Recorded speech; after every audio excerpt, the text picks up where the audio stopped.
প্রায় 2 বছর পর সম্প্রতি প্রশান্ত মহাসাগরে সাবমেরিন থেকে আন্তঃমহাদেশীয় ব্যালিস্টিক ক্ষেপণাস্ত্রের পরীক্ষা চালায় চীন। বিশ্লেষকদের ধারণা এটি ছিল চীনের সবচেয়ে আধুনিক সাবমেরিন থেকে উৎক্ষেপণযোগ্য JL-3 ক্ষেপণাস্ত্র, যার পাল্লা 10,000 কিলোমিটারেরও বেশি। বেইজিংয়ের পক্ষ থেকে জানানো হয় ক্ষেপণাস্ত্রটিতে কোনো বিস্ফোরক ওয়ারহেড ছিল না এবং এটি নিয়মিত সামরিক প্রশিক্ষণের অংশ হিসেবে উৎক্ষেপণ করা হয়েছে। চীনের এমন কর্মকাণ্ডে উদ্বেগ জানিয়েছে যুক্তরাষ্ট্র, অস্ট্রেলিয়া, জাপান ও নিউজিল্যান্ড। দক্ষিণ প্রশান্ত মহাসাগরের পারমাণবিক অস্ত্রমুক্ত অঞ্চল থেকে উৎক্ষেপণের মাত্র কয়েক ঘণ্টা আগে বিষয়টি জানানো হলেও তা যথেষ্ট নয় বলে দাবি তাদের।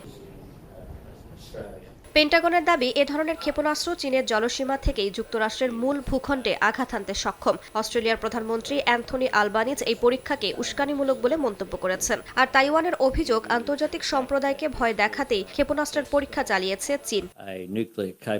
এটি ছিল একটি পারমাণবিক অস্ত্র বহনে সক্ষম আন্তঃমহাদেশীয় ব্যালিস্টিক ক্ষেপণাস্ত্রের পরীক্ষা। এটি অত্যন্ত উদ্বেগজনক, কারণ আমাদের প্রয়োজন পারমাণবিক অস্ত্র কমানো, বাড়ানো নয়। তার উপর প্রায় কোনো পূর্ব ঘোষণা ছাড়াই এই পরীক্ষা পরিচালিত হয়েছে, যা আন্তর্জাতিক নিরাপত্তা নিয়ে আরো গভীর উদ্বেগ সৃষ্টি করেছে।